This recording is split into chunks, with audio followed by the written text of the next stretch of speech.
Shalom, shalom, Israel. If everybody can hear me all right, get a one in the chat.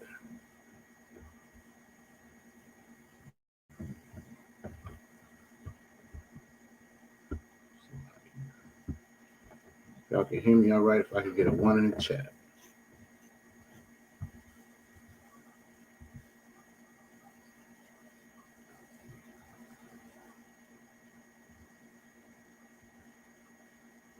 All right, the water. Shalom, we are the Israelite School of Universal Practical Knowledge, started out of 1 West 125th Street in Harlem, New York, under Commanding General Yohana. And we are not affiliated with any other Israelite or Christian group. Tonight is the Virginia history class. And as you all can see by the title, we are going to get into some history on the 4th of July, some of which you will probably be familiar with, others you may not. We're going to go back into the history and show how some things transpired and what led up to some of the things that you are probably very familiar with. Before I get into that, I got to give a shout out to Officer Shapat Dayak out of the DC school. He hooked me up with this awesome headband. So shout out to that brother. He did an excellent job, and I highly recommend anybody if you look for a headband from the brother. He did an awesome job. So the water again for that show. Okay, the water. All right. So we're gonna get into some of this. Y'all know we enjoy the participation here, so I appreciate y'all already being in, already signing in. Make sure you sign in with your name, city and state, so we can get attendance. Now I'm gonna try if Officer Yagadar has sent me the correct instructions. The water to the sister too. I appreciate it. I'm gonna try to share. Well, before I get into that, so I just ask some general questions. So we're gonna get into some of the different, like I said, some of the different history. But a lot of this is gonna come from. Let me see if I'm. Nah, I don't want to do that. A lot of this is gonna come from a piece, a speech that was given in 1852, and it was about the 4th of July and how it, what the association was for most Black people at the time. Now, I've given that much. Who's familiar with Frederick Douglass's speech that he gave? It actually was, I believe, on July 5th in 1852. Kanala, yes or no? Who is familiar with that speech?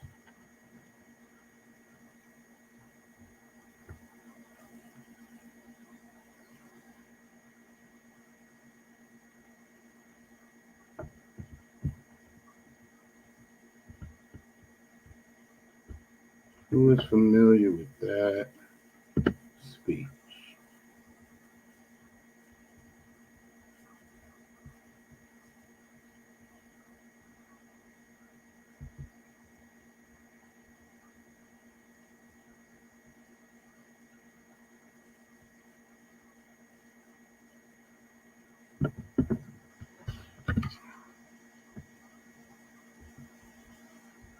Okay, the sister Carletta says she does not know about that. No problem. We're gonna get you informed this evening, sis. No sweat. Anyone else?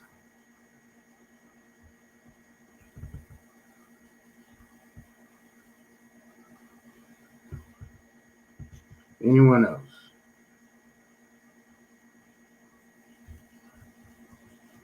Come on, Freddie Douglass. Come on, Freddie Douglass, as Officer Yagadar put it. Freddie Douglass. All right.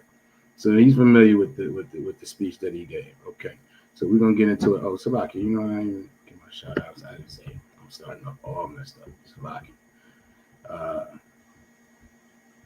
Salaki, let me get back. I want to say Shalom, Yahweh Shem Yahweh Shabbat Katham to the brothers Yahweh Shamar Al Thun by Hashem Yahweh Shah to the sisters. We're going to do our shout outs real quick. We got Sister Tawana in the building. We got Officer Yagadar in the building. We got the Sister Carletta in the building. And we got Trooper Kazaki in the building. All right. The water for everybody. Okay, so we're going to get into it. So basically, Frederick Douglass was asked to come give a speech. Now, about the 4th of July. Now you got it. So Frederick Douglass, he as a person is a little, it's a little, I won't say controversial, but it's interesting, right? Because most people think Frederick Douglass was a black man, was an Israelite, as we would call him. Who has heard this and thinks this today in the class?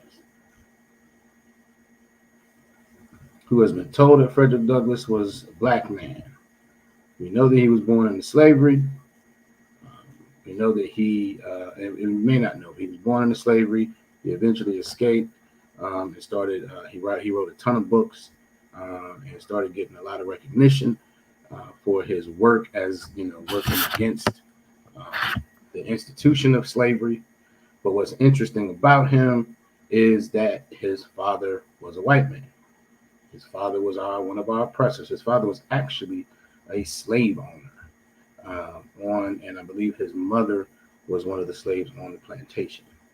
And that so his I want to be clear that Officer Mataza Akora is not endorsing Frederick Douglass as an Israelite. I'm not saying he has any authority on the Bible. He does not have any of that, although we're going to get into some references that he made. But even a broken clock is right twice a day. Okay. And so what he did,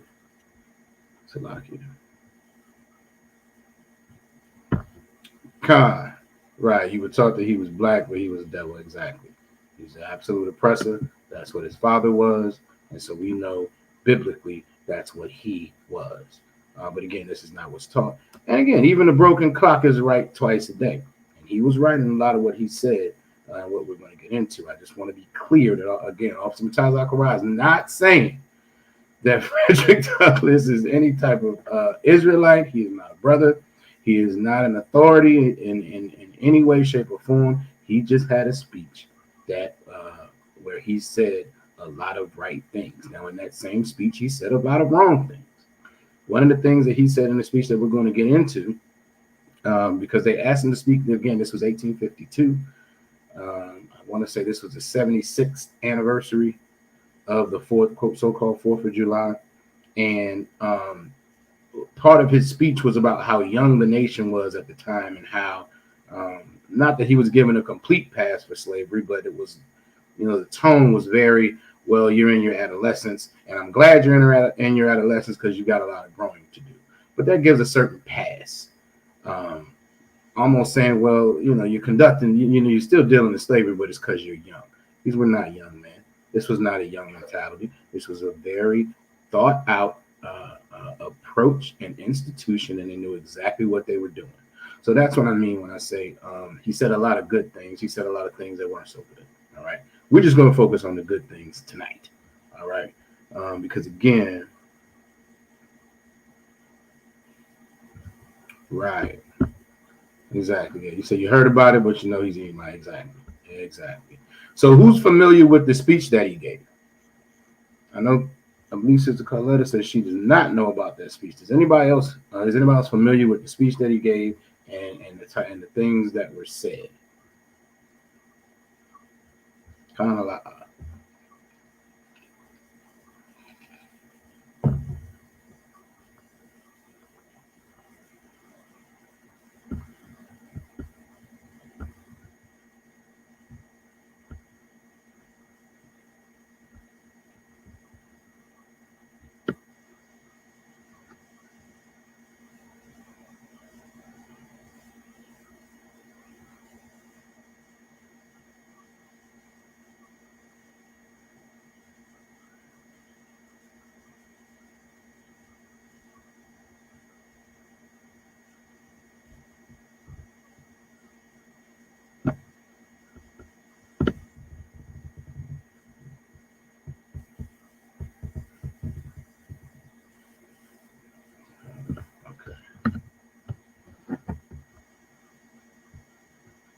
Is anybody familiar with it? Let's see.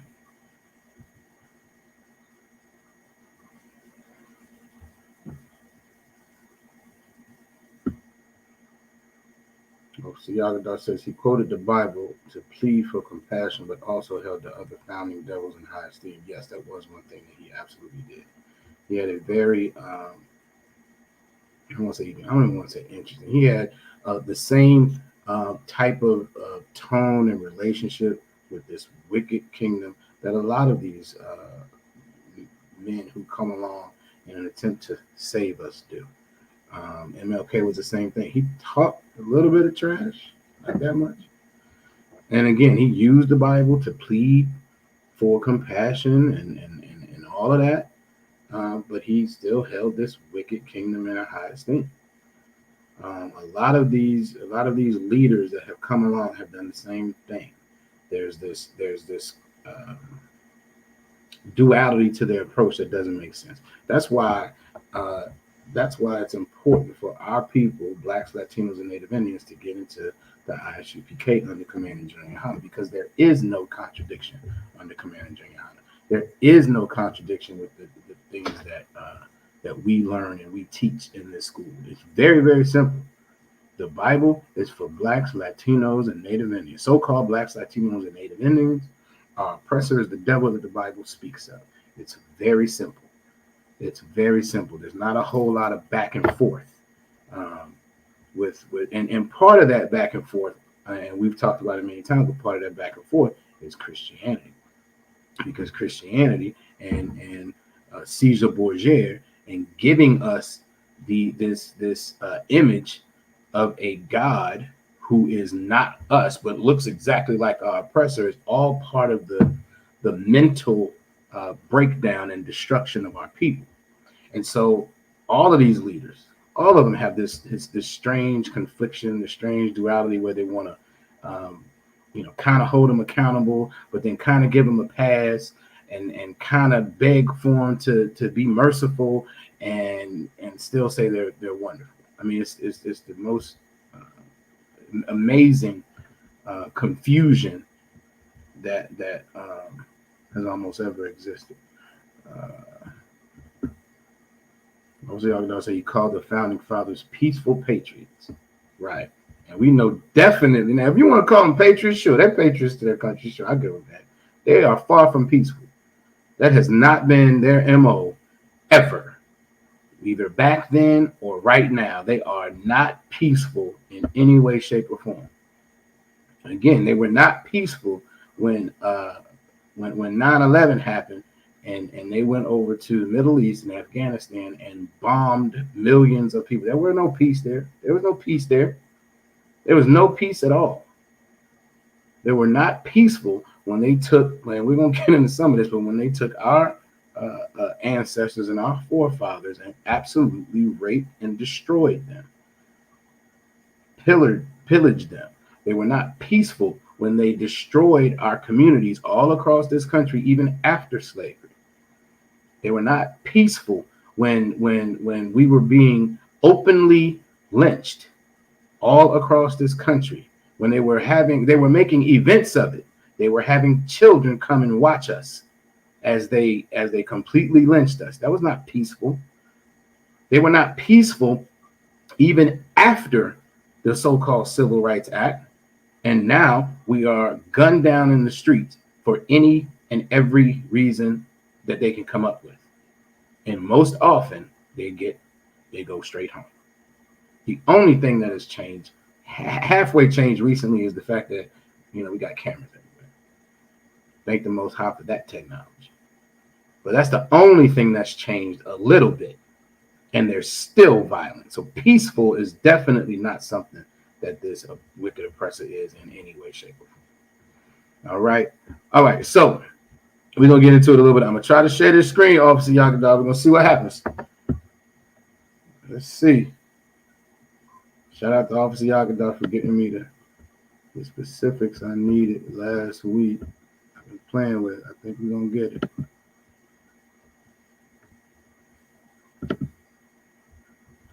All right, let me see. There we go. I think we got it. All right. So I just have certain sections of it highlighted, and we're gonna go over it. Like I said, there's a lot here. You can see this. The thing is 27 pages long, and again, there's a lot here that I would call good. There's a lot here that's not. There's more that's I would say that's not good than good, but the ones that are solid, I think it's worth us hearing what someone who considered themselves to be an Israelite, considered themselves, well, not necessarily an Israelite, what we would call an Israelite today, but he considered himself to be a black man. So I think it's interesting to see what his, it's important to see what even his perspective was. Now, we know he was not an Israelite. We know he was not a black man, but he understood himself to be, and he attempted to address the things that our people were going through. So as you can say, he says, I'm not included within the pale of this glorious anniversary, talking about the 4th of July. He says, your Independence Day only reveals the immeasurable distance between us. That's all it did. Shout out to Sister Anon in the building.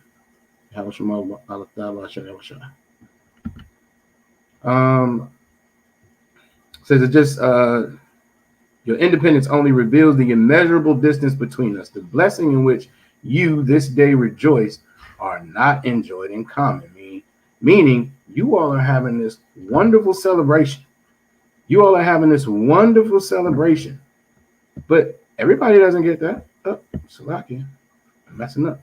Everybody is not enjoying that. It's just your people. It's just your people, right? I'm messing up. Salakia. I'm not sure if y'all can see all those changes. Hopefully not. Says the blessing in which you this day rejoice are not enjoyed in common. The rich inheritance of justice, liberty, prosperity, independence bequeathed by your fathers is shared by you, not me. So he's making it clear, and this is a relatively early part of his speech, but he's making it real clear. Listen, all this wonderful stuff that y'all are partaking of right now, this is only for you. It's not for blacks in this country. This is for you. Now, mind you, today, everybody celebrates the 4th of July. I still, to this day, am shocked when I hear, black people, Latinos, or Native Indians talking about they're going to watch fireworks for the 4th of July.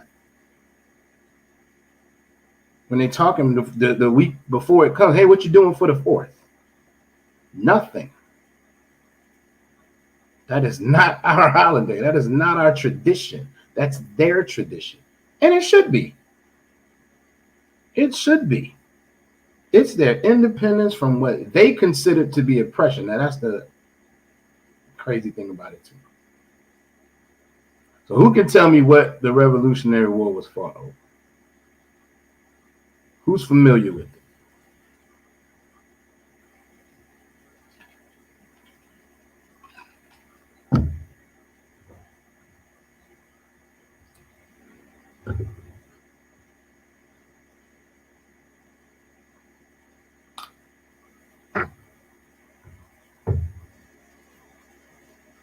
Who's familiar with what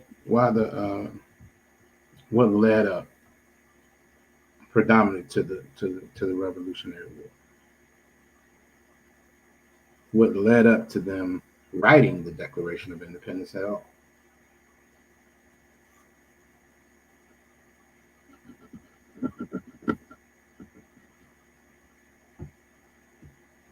Give Officer Yagadar a hand. Taxes.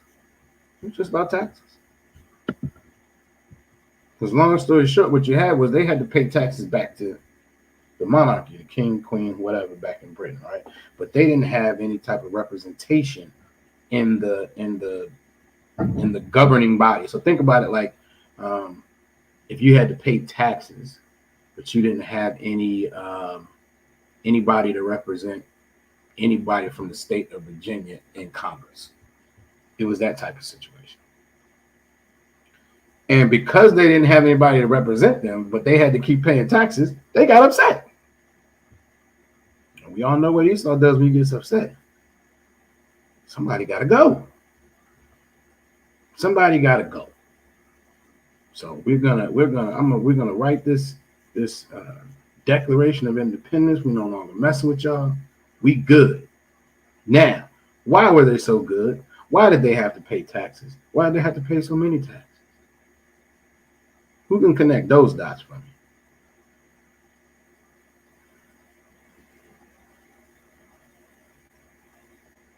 Officer Urash Shamath in the building. How about you now? Shema thought.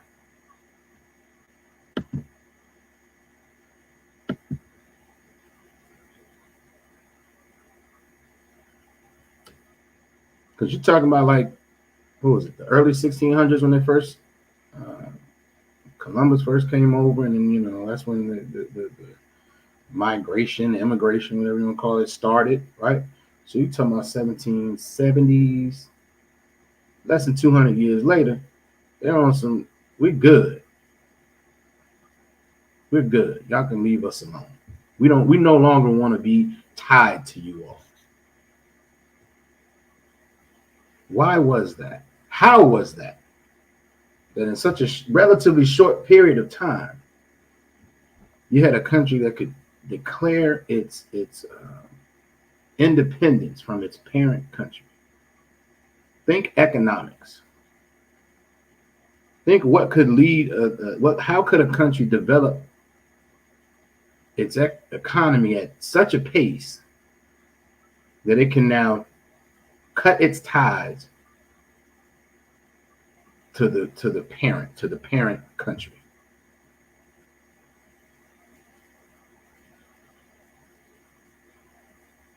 Who want to give it a shot?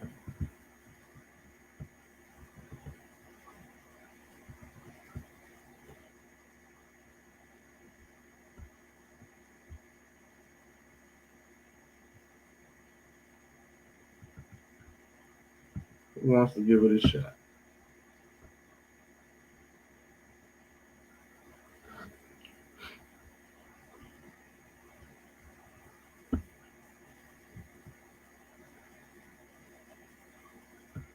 So y'all get down.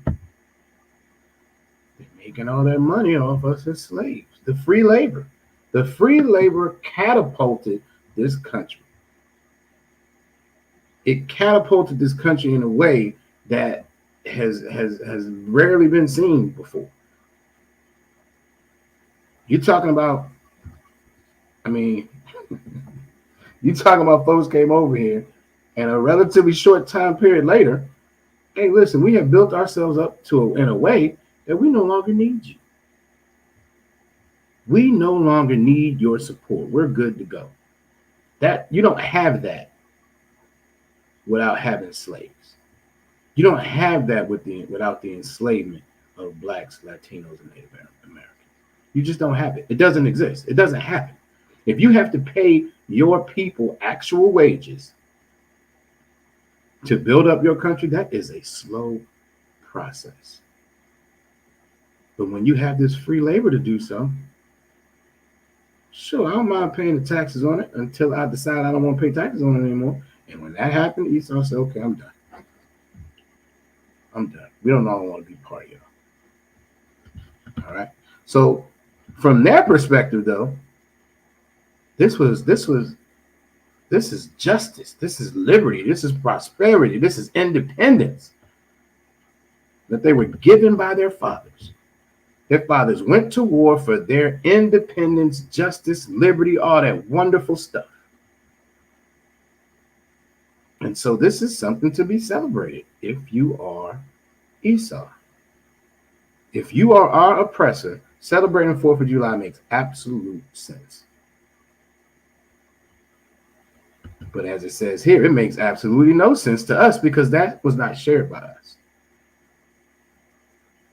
He goes on, it says, this 4th of July is yours, not mine. You may rejoice, I must mourn.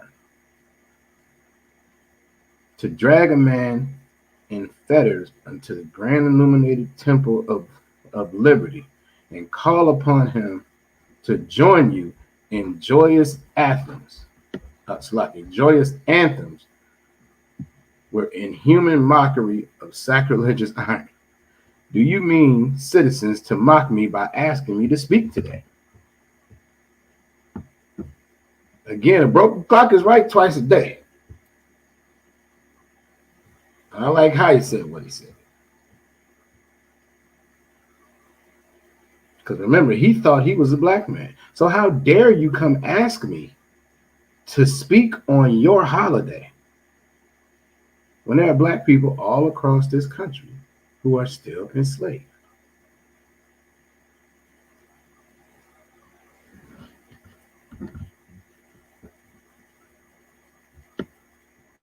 We're going to skip down.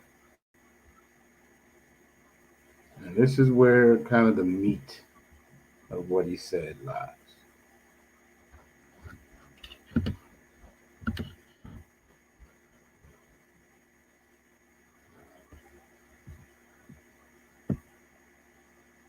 See, Agada said, now we look at it as a privilege to celebrate our own slavery. Exactly. Exactly.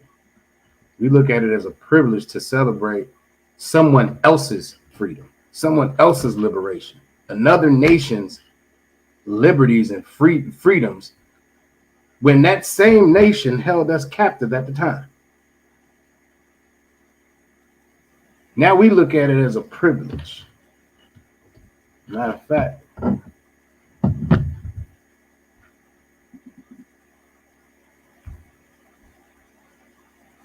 and we get, as a people, we get our folks, especially once you come into the truth, we get your folks to try to play you too. So this scripture is Colossians chapter 2, verse 8. It says, beware lest any man spoil you through philosophy and vain deceit, after the tradition of men, after the rudiments of this world, and not after Christ.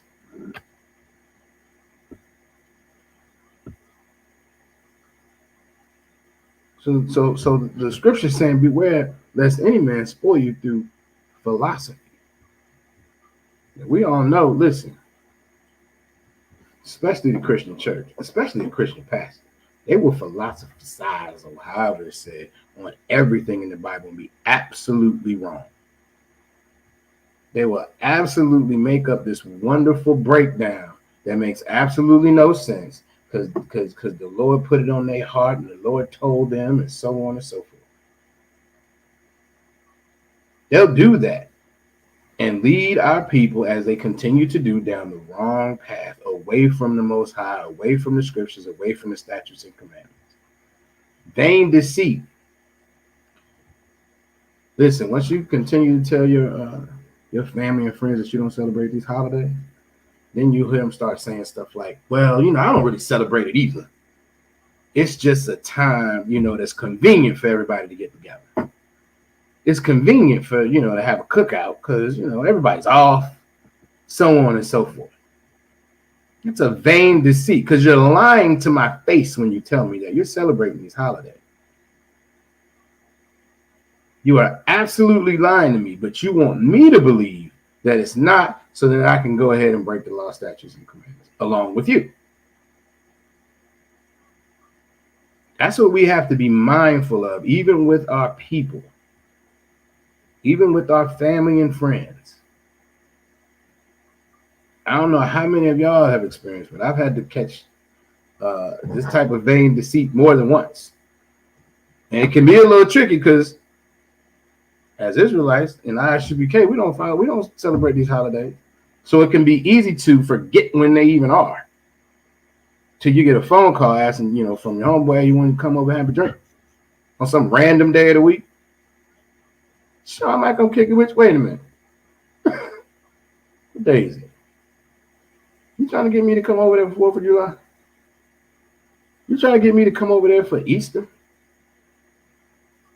What are you trying to get me to do, man? Is it your birthday? These are vain deceits that we have to be very, very mindful of. So we don't allow any man to spoil us. And it also says, after the tradition of men, after the rudiments of the world. Obviously, the traditions of man, look, 4th of July is an absolute tradition that they just decided they were going to keep. They decided they were going to celebrate. Again, as they should. But it's not even like in the ISUPK, we celebrate the most high holy Salaki, the high holy days that the Most High instructed us to celebrate and keep. We all know Christianity is an absolute pagan holiday. So most of their holidays are surrounding some other god that they're worshiping. Well, 4th of July is just, it's just a tradition. Hey, we did a great thing. We free. We're gonna celebrate this every year. That's your tradition. That's our precious tradition. You do that. But that's how wicked this kingdom is. And that's why it's called Babylon, because the attempt is to merge every nation. That's not what's supposed to happen. We are supposed to be separate. The Most High separated the nations for a reason. We are supposed to be separate. But now, as we talked about a couple weeks ago, Juneteenth is everybody's holiday now. It's actually the oppressor's holiday now. This is how wicked this kingdom is. They celebrate Juneteenth and 4th of July. They celebrate 4th of July when you had enslaved people, enslaved Israelites. And then they'll turn around and make the time that you're free, that they decided, okay, we're going to free them, which was still not free. Don't get it twisted. But now you're no longer in hard bondage unless you commit a crime. So we're going to celebrate that too.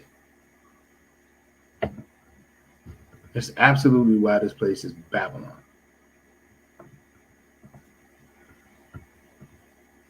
Rudiments of the world. Rudiments of the world, those small things that, they're not even big deals. At least they aren't to the world. That's why when people, you hear people, when we tell people we don't eat certain things, shrimp, pork, crab, lobster, those are rudiment things there. Ain't even a big deal. I've heard people say, I don't understand why you think your diet is going to come into account when you go see God. Well, because he told me in the Bible, that's why. Because he instructed us in the Bible, that's why. But to the world, it's no big deal. It used to be being attracted to underage people sexually was not a rudiment thing. But that seems to be changing.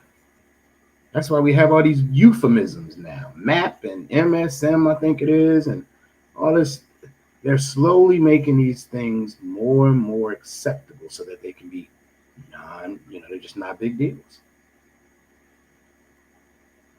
It used to be, if you were a young man born into this world and you had male body parts, then you were just a boy that would grow into a man eventually. It used to be if you were a child that was born with feminine body part or female body parts, then you were just a girl who would grow into a woman eventually. Now, I think Officer Yagadah did a class that's over 100 different genders. Now, if you feel like you're something other than you are, you can go get some work done at the hospital, and now all of a sudden you're something else. And it's over time, it's becoming less and less of a big deal. It's just accepted.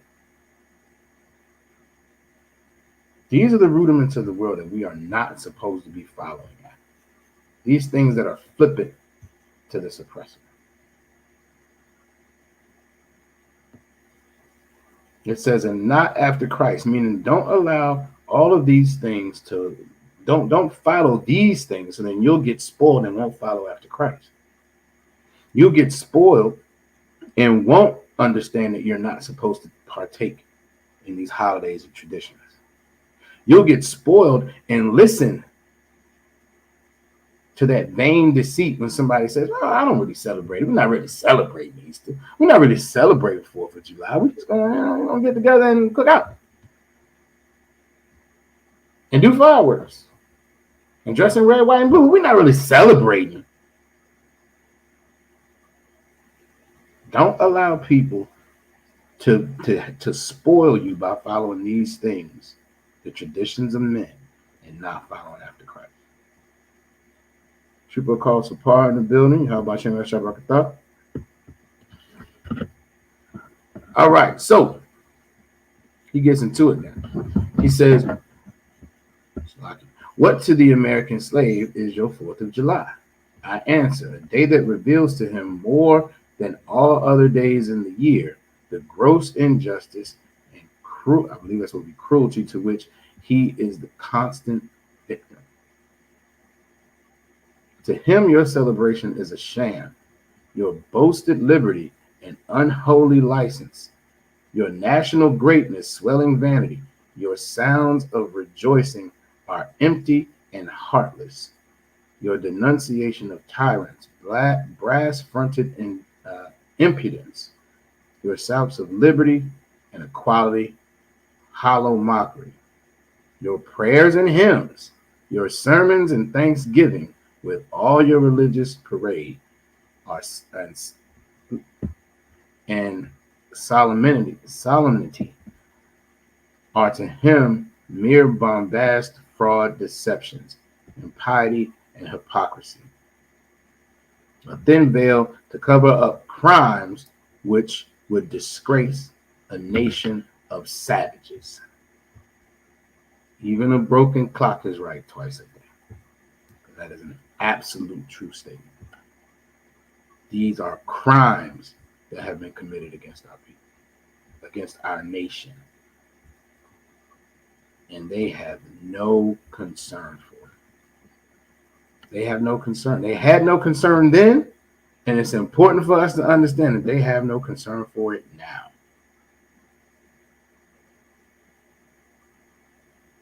They have no concern for the wickedness and the crimes and the rape and the unaliving and the destruction of Blacks, Latinos, and Native Indians. If they did, then no one would ask you, as a so-called Black man, Latino, or Native Indian, what are you going to do for the 4th? No one would ask you how your 4th of July was. If they had any shame in what their forefathers did, because that's the other thing they like to say, well, that wasn't me. That wasn't me. That was my forefather. That wasn't me. No one here alive owned slaves. That's what they want to say. Which we all know that they've benefited in one way, shape, or form. Every single nation has been a part of our destruction and captivity and benefited off of. But even if you remove that, if you just look at it for what it is, if you just, now, this is their history.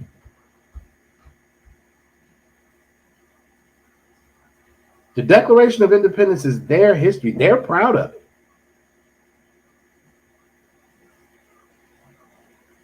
But even somebody, I mean, how wicked do you have to be to fully understand the history and then ask someone whose ancestors were enslaved at the time, what you going to do for the 4th?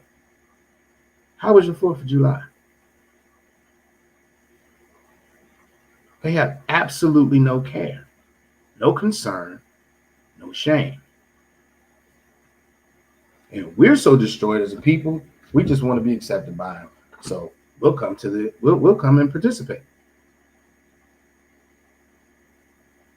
We want to participate. We can't wait as Black folks to go see some fireworks. In our minds, we are absolute what is it? What's the word? We are absolute specialists at demolition and everything that has to deal with fire. And what's the word I'm looking for? Y'all tell me. Pyro something. What is that word?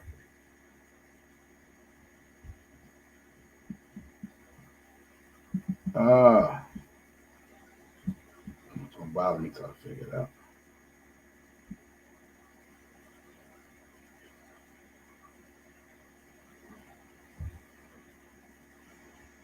Oh, that's gonna bother me. Who can tell me what that word is? When you're a pyro specialist.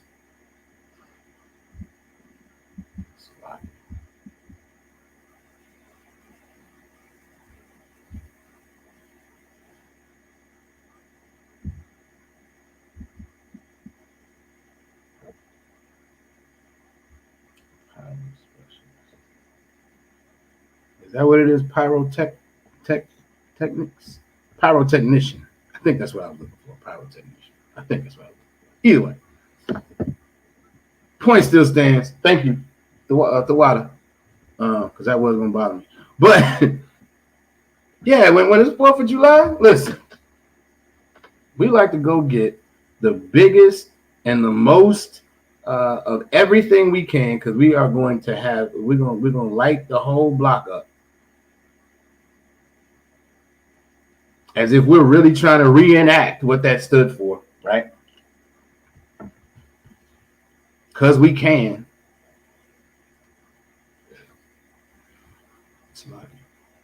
We are going to do that everywhere. We're going to be the most. We're going to be the most extra everywhere until somebody gets hurt. Until we're going to have a whole box over here. We don't know what we're doing, so we're going to drop the wrong thing in there, and the whole box is going to explode. Some child is going to get hurt, all because we're trying to celebrate a holiday, a tradition that has nothing to do with it. We're happy to celebrate a tradition now that we would have died for if we tried to celebrate it then. But because we can, let's go.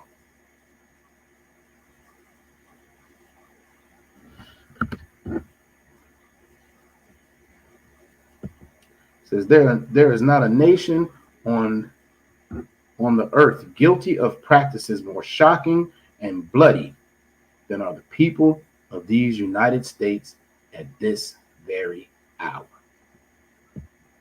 He goes on. He says, "Go where you may, search where you will, roam through all the monarchies, and despotisms of the old world. Travel through South America, search out every abuse, and when you have found the last, lay your facts by the side of the everyday practices of this nation, and you will say with me that for revolting barbarity and shameless hypocrisy, America reigns without a rival." That is absolutely true. America and this wicked kingdom is the worst on the planet. This government in this country goes all across the world, spreading what they claim to be as democracy. They're spreading democracy. They're trying to help people. That's what they say. And they do this through bombs and bullets. That's how they do it. They essentially go over to someone else's home and tell them how they need to run it. And if they don't listen, then you just got to go. And we'll put somebody else in charge. That's how arrogant this oppressor is. That is why so many nations on this planet are waiting for the downfall of Babylon. They're going to participate in it. And that's why we as so-called blacks, Latinos, and Native Indians need to make sure we come into this truth so that we can get the protection of the Most High by following these laws, statutes, and commandments. And not celebrating these traditions, these holidays that are about the oppressor's independence from his brothers, essentially. Sister says, terrible, demonic, and disgusting what the oppressors are doing. Absolutely. It's absolutely disgusting, and it's written in a way that you don't know whether that's 200 years ago or now, 250 years ago or now, because they continue these wicked crimes. All right, so we're gonna keep going. I found this. Did I skip too much? Hold on.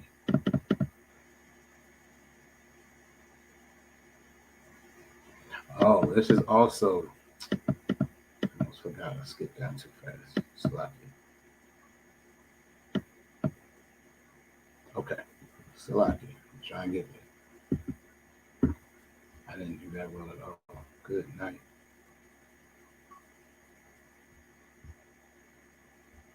Okay. So here, this is something that I did not know. There was a time in this country's history where they talked about two slave trades: the foreign slave trade and the internal slave trade. The foreign slave trade was still coming out of Africa, the west coast of Africa, and that had been outlawed globally. The internal slave trade was where they continued to keep us as slaves. They continued to, have us, have children, and our children had to be slaves, and there was no way out of it. So they attempted to make sure that there was a distinction drawn between the foreign slave trade and the internal slave trade. And again, this just shows the hypocrisy of this oppressor and why we need to make sure we don't fall in line with these traditions. It says it is carried on, meaning the foreign slave trade. It's carried on, meaning the internal slave trade. It says it's carried on in all the large towns and cities, and in one half of this confederacy. And millions are pocketed every year by dealers of this horrid traffic. In several states, this trade is the chief source of wealth.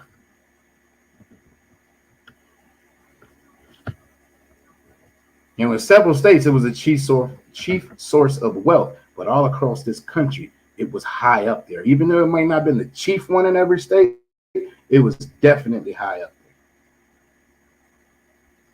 there. And this is what this oppressor doesn't want us to know when they say things like, well, not everybody owns slaves. Not everybody owns slaves. It was only I think it was something like 30% is what the percentage was. So they say that in a way like it's supposed to be, again, like it's flippant. I won't even that many people.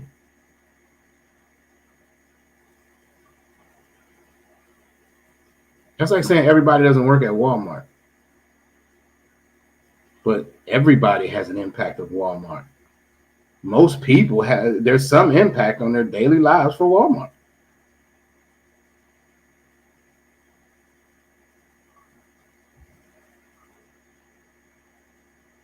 Slavery in this country was big business, and it's still big business. Everybody benefited from it in one way, shape, or form.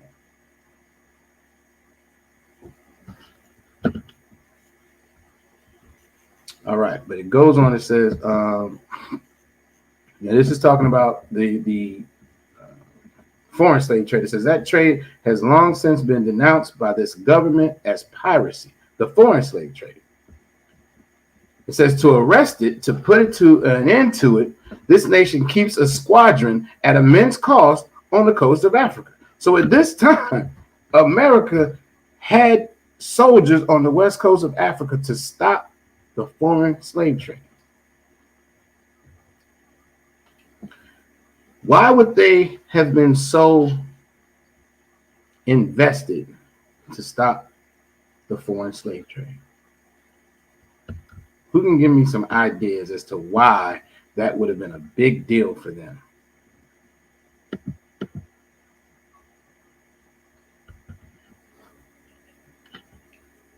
Why would they have invested to stop the foreign slave trade? Now, they already had slave trade going on here, the internal slave trade. It's almost a self-sufficient system at that point.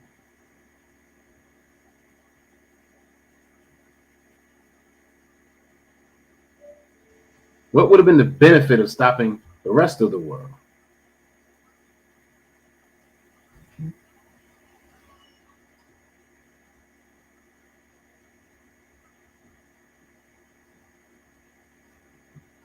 Who wants to give it a shot?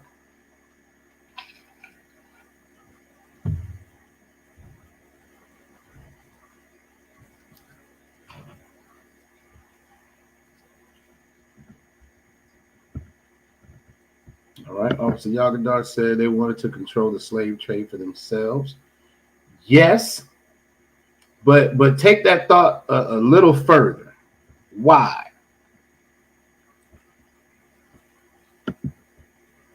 There you go. Give them a hand. To keep them as the number one superpower by eliminating the competition. The competition meaning this. If nobody else has the ability to take advantage of slave labor the way we do, then we are at an advantage. That's what America said. We need to make sure we tamp this down everywhere else. We have it running well. It's a well-oiled machine over here. We don't even need to get any more people from Africa. All we have to do is keep up these people enslaved and keep them having babies. So yes, y'all can stop that. Matter of fact, we'll help y'all stop it. Because we want to make sure that we are the sole beneficiaries of this, type of labor, this slave labor. Everybody else, yeah. Now that we've established it, everybody else can stop. What does that come? That it's very similar to something else that this oppressor did and continues to do.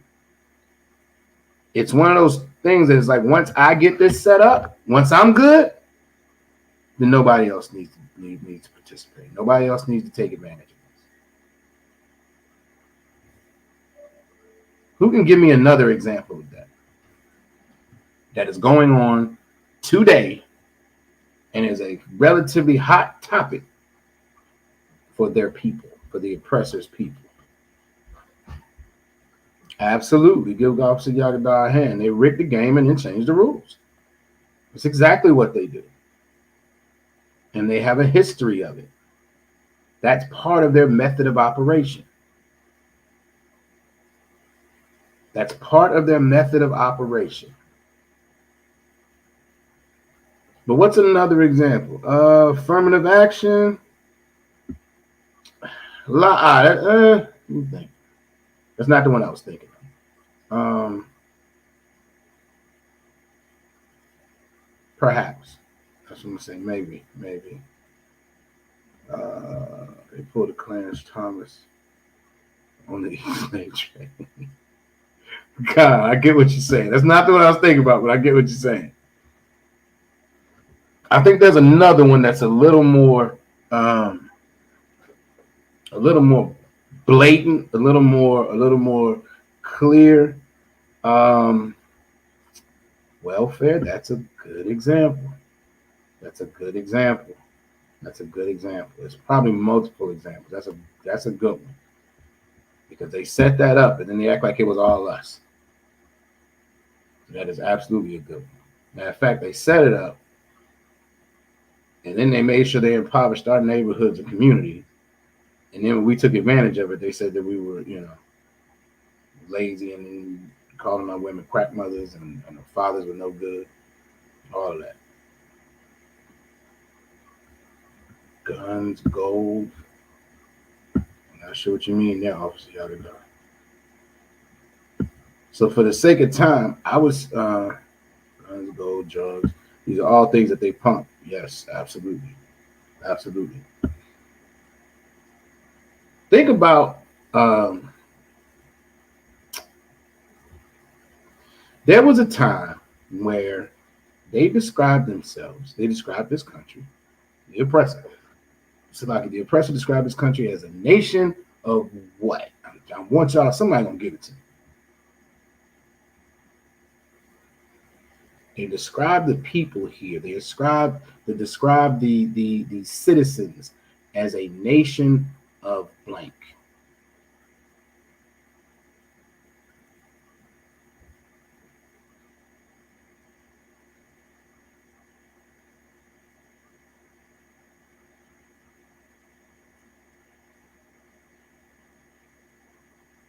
Not farmers. Think about how the country began.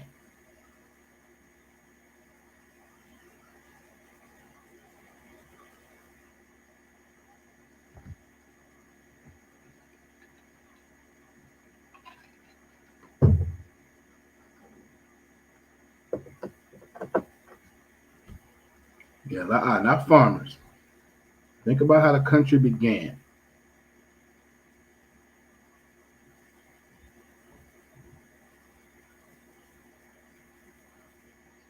Uh, no, not patriots either. Maybe I'm not asking the question right. Let me see another way I can ask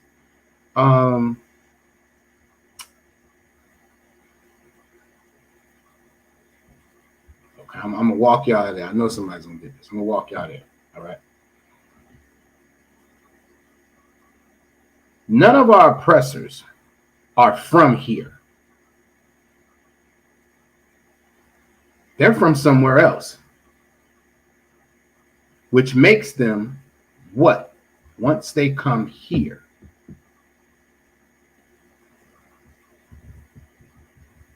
not free. I mean, they are. That's what they describe themselves. But no, that's not it either.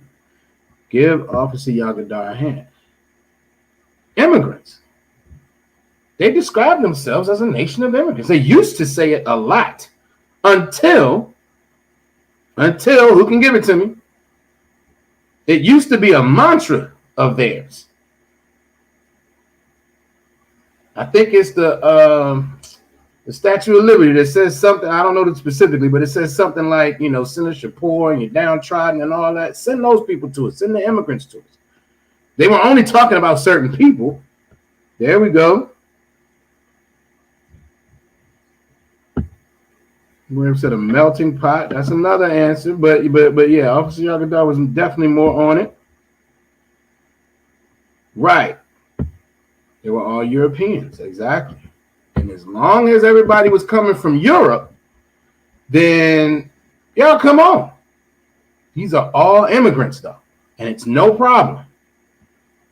And as Officer Yagadar said, give them a hand. Now they want to keep folks out. But who do they want to keep out? It's not everybody. Get a brother a hand. Until so-called Mexicans and Haitians and the Israelites wanted to now start making their way to this country. Now it's a problem. Just like they had no problem with the slave trade until they established their system. They established the system that worked well for them. They started seeing all the benefits. You know what? We can't have everybody having this. Everybody can't take advantage of this. We need to keep this for ourselves. We need to make sure you know what? It's right. It's wrong now. It's wrong. Y'all are absolutely right. It's wrong to take, people from one continent to another. It's right from their perspective at the time, but we can still enslave them. We just can't go get them. And they didn't need to. And it's the same thing with the immigration. Once they came over here, established their country, now they're independent. You fast forward, now we have this society established, and you know what? We need to tamp down on this immigration. We I don't know about all these. And I tell you what else. Right. Selective immigration. Exactly. That's where it is now. And this is the other thing. A lot of the discussion is about, as Officer Yagadar said, Mexicans and Haitians, right? Those coming up from Latino countries. But this is a fact. Most of the people who overstay their visas, who are here and shouldn't be, who can tell me where they come from? Now, these things are documented. You get a visa to come in, it's valid for a minute, for a certain period of time. And then when it runs out, if you don't get it renewed, you're supposed to go back home. And a lot of people just stay. Where do those people come from? Does anybody know? It's a good guess, but it's not Asian, not the majority of them. There's a majority of them that come from a particular country, not Asians. Right. Right. Now, their favorite line is to tell somebody to go back to their country, go back to where they came from. But in their minds, they're where they're from because that's just what they think. It's in their minds. This is mine now, so I don't have to go back anywhere. I'm no longer an immigrant in their minds. They're no longer immigrants. Everybody else is. Everybody else who's so-called Black, Latino, or Native Americans, all of you all are immigrants. So, Sister Na says, Africa. All right, my rib says, I think it's supposed to be India. Okay, now think about this. You all are giving great answers, and they all make sense, right? And it all proves that you guys are thinking the right way. I got the spirit right now because all of these countries, all of these regions or whatever, people can come over from there all day long, and it's no problem. Absolutely no problem. They don't have any problem with Asians coming. They don't have any problem with Africans coming over. They don't got any problems with folks coming from India. All of those people can come, and it's no problem at all. But when our brothers try to come up from these, Central and South American countries and Mexico, oh, that's a problem. That's too much. Now you're ruining society and all this other nonsense, which is the proof that we are the children of Israel. It's the proof that we are the nation who was not desired. Salaki, the answer, though, is actually Canada. There are more people who come in this country from Canada overstay their visas than anywhere in the world. Nobody ever talks about that because Canada is predominantly European. So you're going to hear about it even less. But that's the method of operation. They set the system up, they get it established for them, and they change the game and say, okay, nobody else can do this. Where was I? Oh, it says it is, however, a notable fact, while so much execration is poured out by Americans upon those who engage in the foreign slave trade, the men engaged in the slave trade between states pass without condemnation, and their business is deemed honorable. Meaning hey, listen, y'all can't do that's wrong for y'all now. But we're fine. We're okay to keep doing this. We're not pirates. It's not disgusting. That's the mentality. That's why we say the oppressor is the devil that the Bible speaks of. Devil just means deceit. That is a deceitful presentation. It's hypocrisy. It's absolute. You want me to believe that what you're doing is okay only because you're benefiting from it. That's their whole method of operation.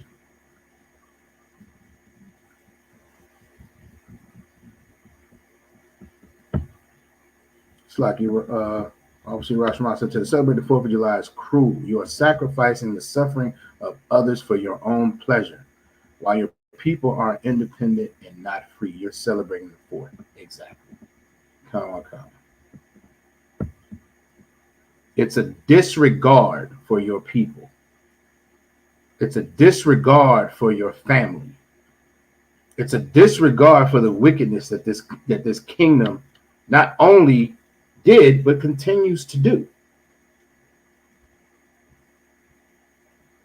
The idea that you're going to celebrate the 4th of July and do set off fireworks and barbecue and have this wonderful time, knowing that when this started, when they first had their 4th of July, our people were still enslaved, knowing that even now our people are continuously destroyed. We're going to celebrate, quote unquote, independence. It's an absolute disregard for your people.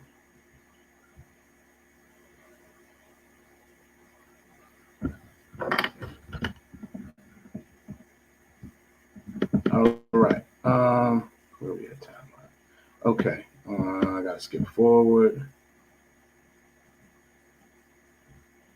This is talking about, it says, attending the auction, see men examined like horses. This is talking about the internal, quote unquote, internal slave trade.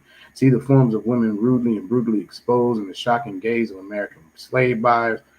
This is just, again, we know that there were auctions. We know that we were viewed as cattle, viewed as just property. So this talks about the wickedness that this oppressor was so comfortable with, while they were celebrating their independence. They were so comfortable treating us like absolute less than human, worse than probably their family pet, and at the same time celebrating what's supposedly their independence.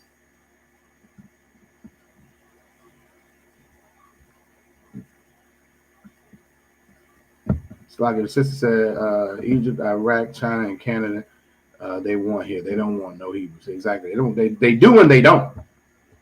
They don't want us to succeed, but they don't want us to go away. It's never believe that. We run this economy, and as soon as if we were to ever get our minds right, as we continue to come back to these laws, statutes, and commandments, we would destroy, we would cripple this country. They just want us here as they've always had us, as pawns, as tools, as a resource for them. Middle finger to the ancestors. That's exactly what it is. It's a straight middle finger to the ancestors. It's a complete disregard for our people to continue celebrating 4th of July as if it's something that we should be happy about in any way, shape, or form. All right. We keep going. Who's heard of the Mason-Dixon line? And who knows what that is? I'm gonna have to glaze over some of this. Just give y'all, not read it, but give y'all the backstory.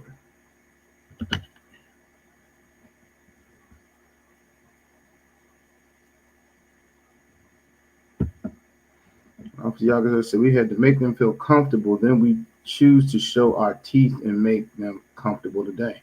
Right. Because so many of us don't. I don't think so many of us don't even want to know the history of it. There are so many of us who want to disregard the history that and the cruelty that our people went through because they're able to do so now. They feel like they are in their mind. They're able to be like, well, that's old. And it's a big middle finger to our ancestors, and its attempt to just go along. What they used to say, go along to get along. That's what it is. It's weak. It is a weak position to take for your people. And that's why they don't respect us. Okay, a lot of sister she has not heard of the Mason-Dixon line. All right. Let me have to glaze over this real quick. Shalaki. Which one did that pull up? That's not what I wanted. Doing too much. All right. So there were two things he was addressing.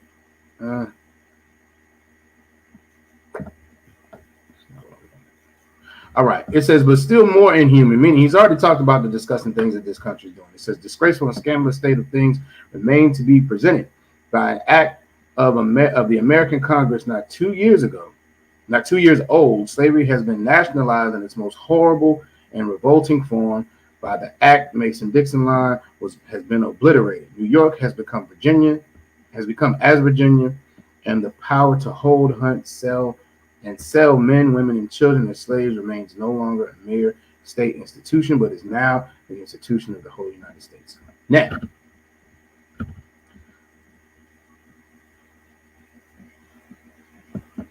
Officer Rao Shaman says all of these immigrants coming from China, Canada, or whatever, they wouldn't have had that opportunity if it wasn't for Black people fighting for rights and opportunities. Khan, give them a hand. That is absolutely right. This country, as it is, opportunity, period, only exists because of our people building it, because of our people creating it, because of our people making this kingdom what it is. That's why there's so much opportunity here. And then the Civil Rights Act and the Civil Rights Movement was passed, but it was passed it was executed in a way that gave all of these other nations the benefit. It's just like everybody's a so-called minority, except essentially for white men. So when you have these minority benefits, some of the first ones they go to are the female white women. That's some of the, because they're considered minorities. And then it might trickle down to all these other nations, as Officer Yaraj said. They all reap the benefits based on our efforts and what we do. But, so this act, the Mason-Dixon line, I'm going to try to speed this up. So the whole thing about the Mason-Dixon line was there was an agreement at one point that slavery, quote unquote, wouldn't happen in states above the Mason-Dixon line, which is a certain latitude and longitude or whatever in the country, right? And it kind of separated the North from the South, okay? And in that, and this is, I didn't even notice until today, even the way the country continued to expand, slavery was such a big deal for this country. And it's so interesting why people say, well, that was so long ago. It was such a big deal for this country. It dictated how they brought states into the Union. Meaning, because there was so much controversy, so-called controversy between North and South, and again, it was not over slavery, it was really over the economics of it, okay? It wasn't about, oh, we're so worried about all those black people and Latino people y'all got enslaved, these Native American people. It was about, y'all are a powerhouse down there because of that slave institution that y'all have, and we have an issue with it from the North's perspective because it was an economic thing. But it was such a big deal that the way they introduced new states, they only wanted to introduce a non-slave state with a slave state at the same time to keep the balance in the country. That went on for a while. So when people say, oh, that was a long time ago, it is so ingrained in the history of this country. We need to make sure as Blacks, Latinos, and Native Indians that we don't forget it, and then we pass it down to our children, and that we make sure we're teaching it, which is why we do that in the Israelite School of Universal Practical Knowledge. We teach the history. We have to make sure we know it so people don't allow it to be lost, and our people be even more lost because of it. All right. Yagadah said, even in our lower state, we make the world better for everyone. Exactly. We're gonna be glorious in rulership. Yeah, I'm right. But yeah, that was the Mason-Dixon line. So what eventually ended up happening was, I'm trying to get to this. Okay, it's a big gap because he was talking all about how they weren't that bad. Okay, where you at? Oh, no. I don't remember.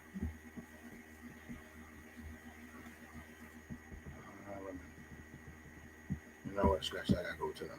So the Mason-Dixon line, right? And so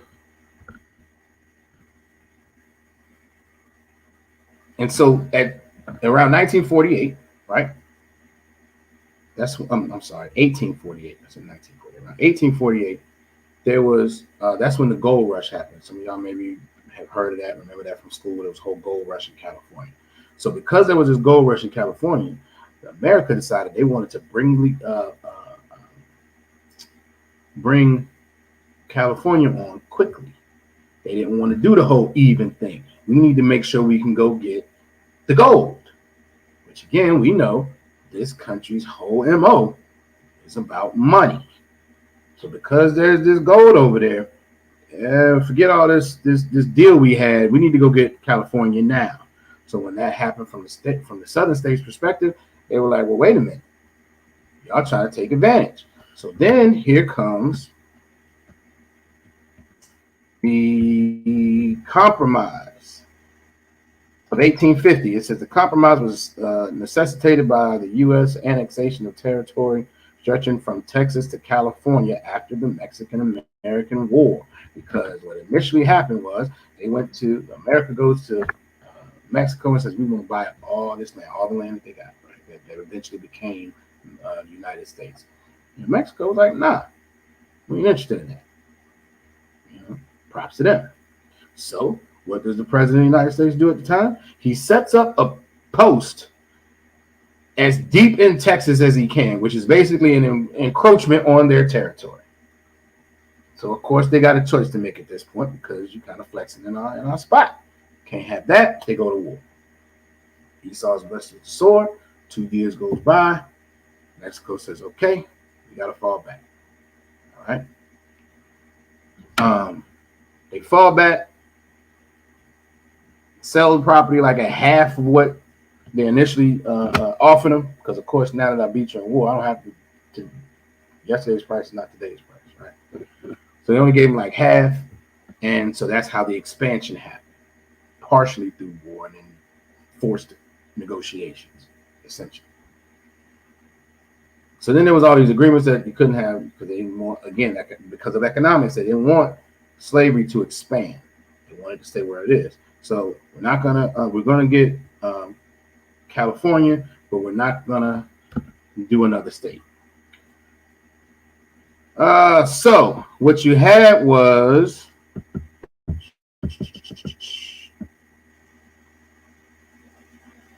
you can get California because of gold. What you had a couple years after that was the Compromise of 1850, sought to pacify the South in several ways. The admission of California was balanced by the fact that Utah and New Mexico were territories that could determine on their own whether they were going to be slave states or not. And because that's not a big deal, who's heard of the fugitive slave law? Who's heard of that? Kanala'a. The fugitive slave law.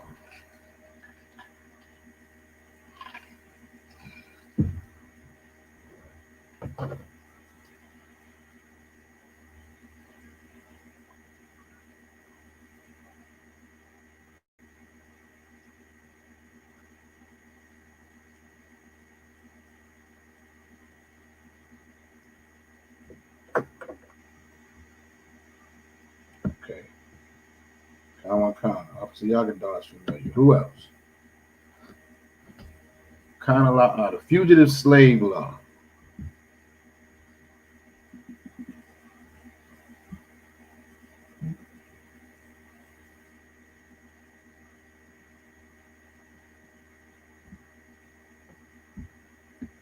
All right. I letters from that. All right.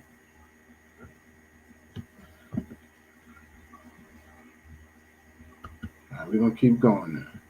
I mean, we're still gonna go over it. I was not familiar, so most high in Christ to y'all.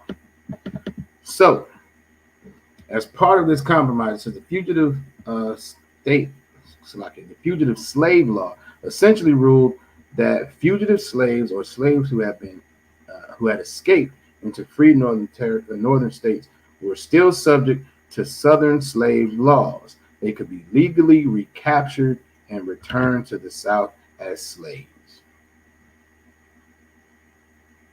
Okay. So that's how you born 12 years a slave got caught up, I think. All right. Come on, the water for that.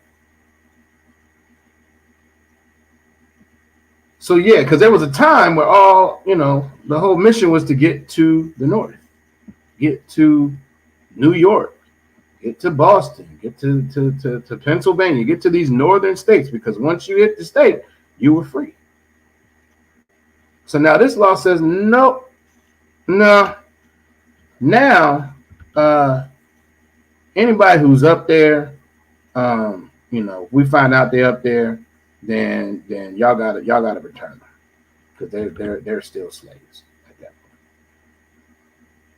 So okay, we may not be able to expand slavery, but we can go get some of the people we lost. Cool, yeah, we're gonna do that then. We're gonna do that. It says, moreover, the law contained conspicuously corrupt provisions such as those that denied accused fugitive slaves the right to testify in their own defense or the right to a trial by jury. Instead, the law appointed commissioners to oversee the trials who were compensated $5 for freeing a fugitive, but $10 for returning one to the South. Now, how wicked can you be to set up a situation where you incentivize the returning of a slave? I can make more money by sending the slaves back.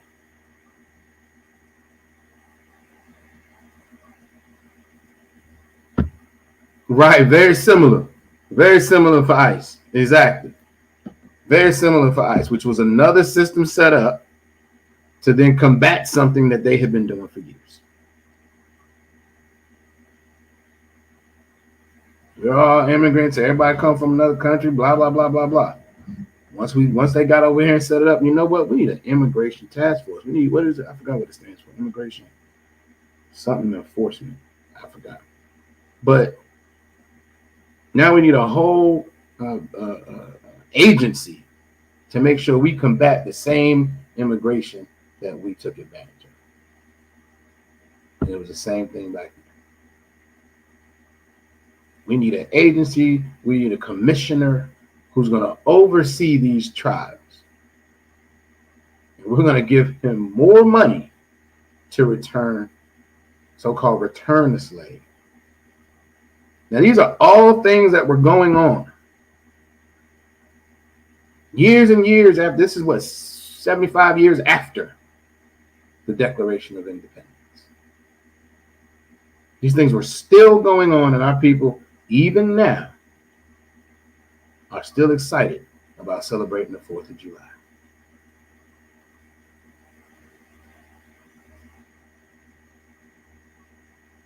We have been used, Israelites have been used as pawns and free labor in this country since its inception, and we continue to be used that way. I read something earlier that it said George Washington didn't even want black people, period. Blacks, Latinos, Native Indians. He didn't want anybody but white people in the army.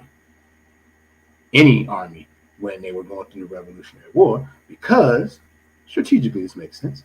He didn't want to give all us guns. And then we jump on the other folks' side. Who does that sound like? Who does that sound like?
Quick. Okay, the oppressor. I don't have a. It's not exactly wrong. I'm looking for something very specific.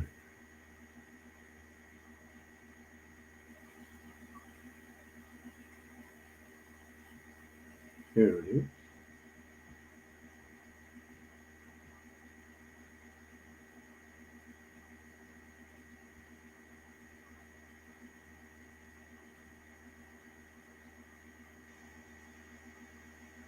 Who can tell me what George Washington sounded like? He didn't want to enlist black folks in the military because he didn't want us to get guns and then jump on the side of the bridge. Who does that sound like biblically?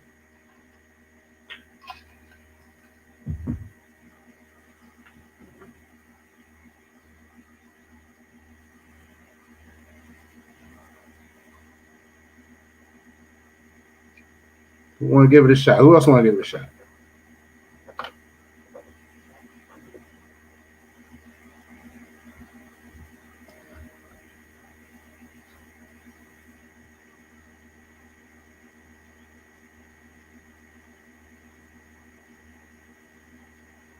Who else in the Bible was? There we go. They've obviously y'all can die. It sounds like Pharaoh. Exactly. Exodus 1 and 10 says, "Come on, let us deal wisely with them, lest they multiply. And it come to pass that when there falleth out in any war, they join also unto our enemies and fight against us. And so get them up out of the land." This is Egypt all over again. And this oppressor thinks the same way our oppressor in Egypt felt.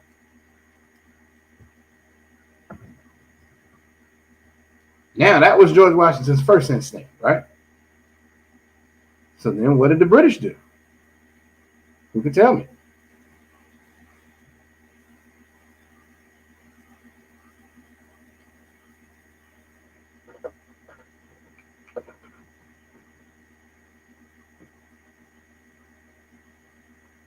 Because George Washington saying, "Can't none of y'all come to the land.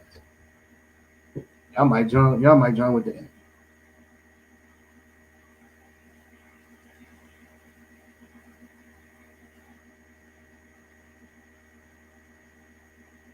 So what did Britain do?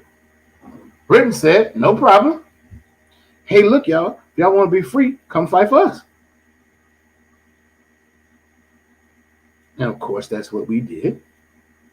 Then George Washington said, "Nah, y'all can come on."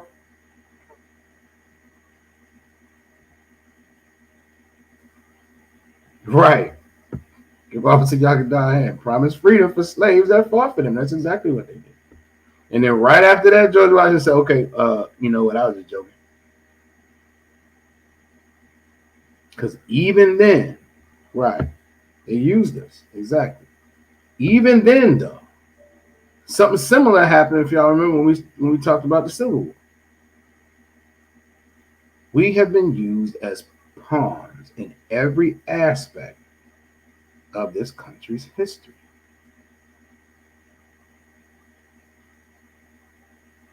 We were used to fight for their freedom from their so-called oppressor because they had to pay some taxes.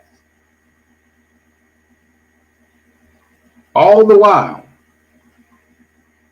we were absolutely enslaved, destroyed, brutalized as a people.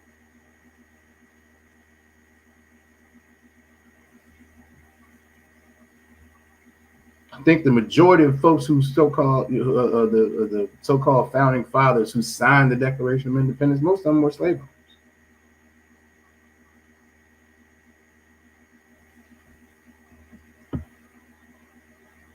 We have been a turning point for all wars we won. They were, for all the wars we won for them. I heard General Muhammad say there's no one more patriotic than blacks, Latinos, and Native Indians to this country. Us celebrating 4th of July is another example of that. The history that goes into it is another example of that. We freely give our lives, historically and currently, to an oppressor that despises us, that cares nothing about us. We freely give ourselves to this oppressor. We typically want this oppressor's love so much that we'll forsake our brothers. As Officer Uriah said earlier, it's cruel to celebrate this. It's disrespectful to our ancestors to have a cookout on the 4th of July or for the 4th of July.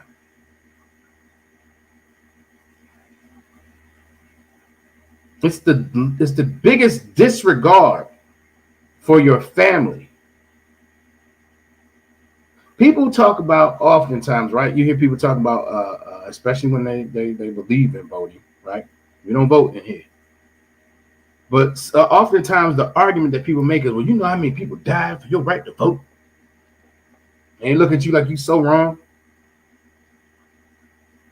You know how many people died and were still enslaved during the 4th of July?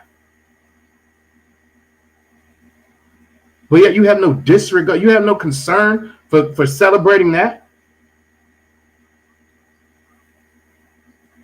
Because you have been spoiled by vain deceit and the traditions of men.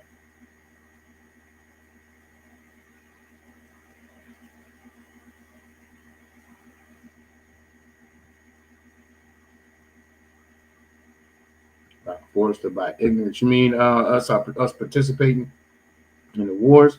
Sis, I think that's where you're going.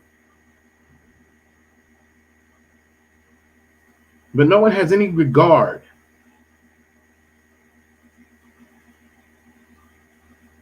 for this wicked tradition that our oppressor keeps. This disgusting tradition that our oppressor keeps. Now, don't get me wrong, it's not disgusting to them. Knock yourself out.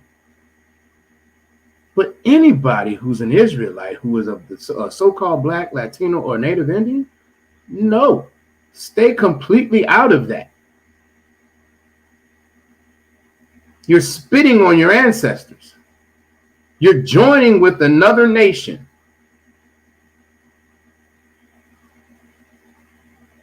And we look at it like it's something small. It's just a cookout. It's just convenient for us to get together on the day that everybody's off.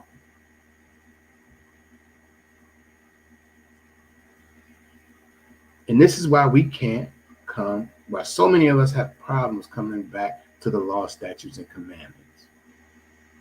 Because we don't get to go to that celebration. Nah, we're good. We're good over here. We're good over here. We don't need to go to that.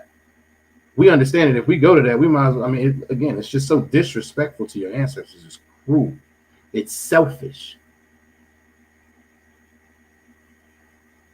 We understand that, so no, we don't need to come over there.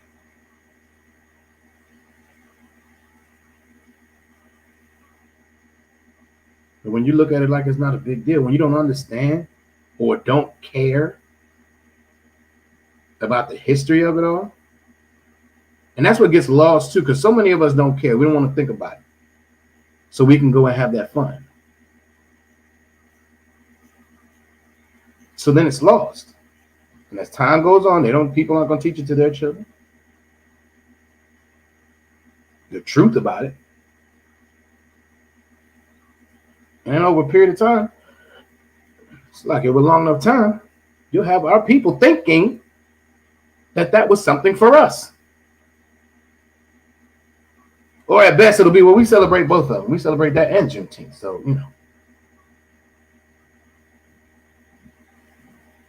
it's the worst. It's the absolute worst. All right.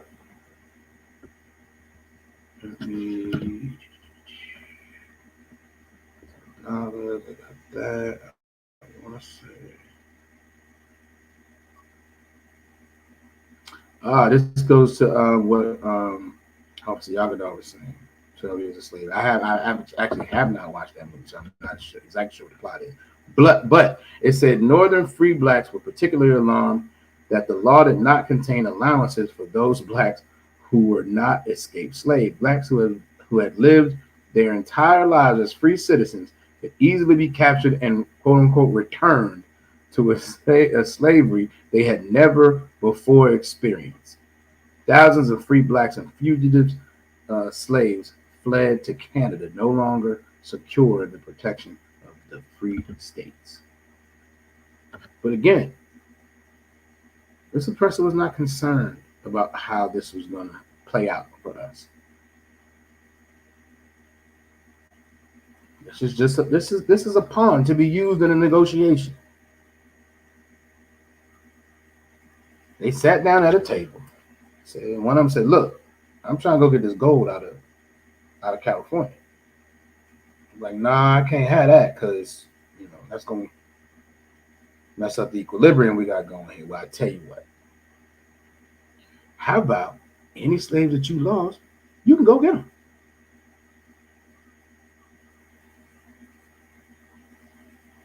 That was essentially the negotiation. We are commerce to our oppressor. Anybody who has it in their mind that these oppressors care about you at all, that they're not that bad, so on and so forth. Sure, all of us probably have them on our slavery, and they seem okay. And they are for what they are. Meaning they're just a coworker. That's it. You don't have to give anything else. You don't have to assimilate, acclimate. You don't have to feel you need to give in to any of this. We are called to separate, to be separate. Matter of fact,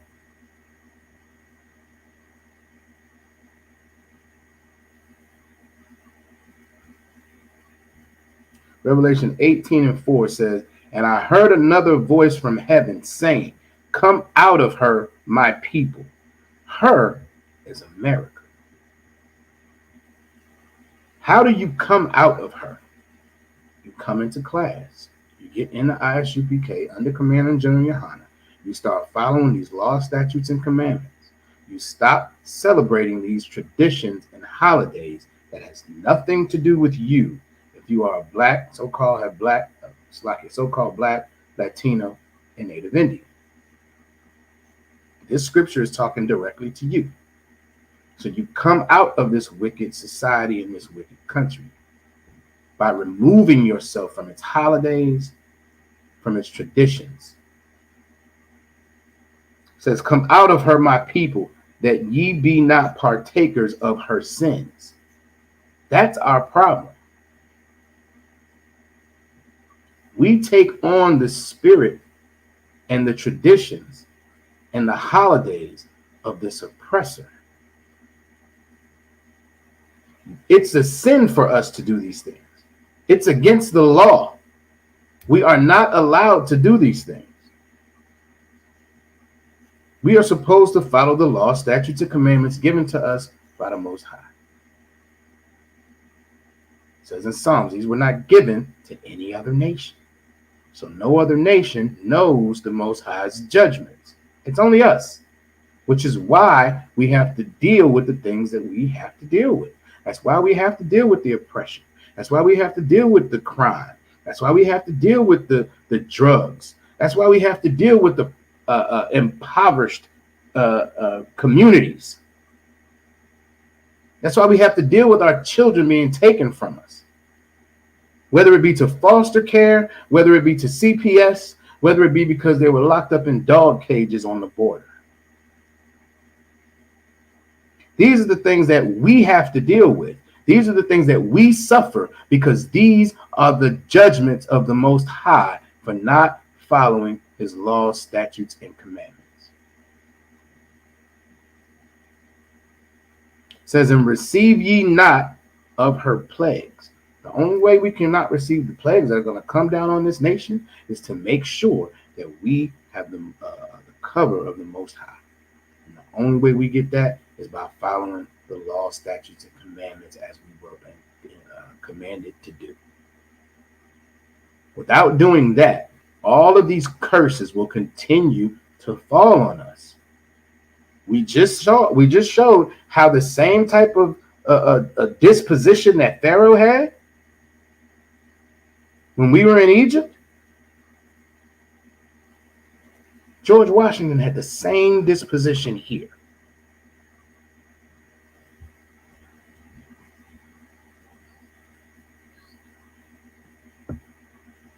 Sister says, "Yeah, I think she mean I was just at the store and not one black man black women, all buying cookout food with the oppressor on their arms. Well, damn. Well, damn. This is what we have to fight against. This is what we have to fight against, so that we can get back on the side of the Most High. Good night. All the oppressors of Slovakia, all the brothers there as pets to this oppressor, because that's how we're looked at by them. We are looked at as pets to them, something to be shown off. Similar to if you you know how you feel if you get a little puppy, you want everybody to see the little puppy. That's the way they deal with us. That's the perspective that they have for us. And they're gonna go and light all these fireworks and have this cookout and celebrate their oppressors' independence. Damn shame.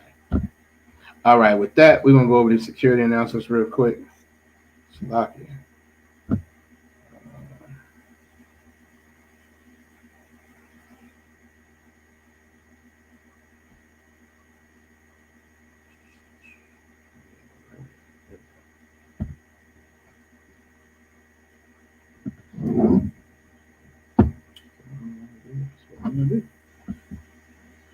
Right, we had the ISUPK started out of 1 West 125th Street, Harlem, New York.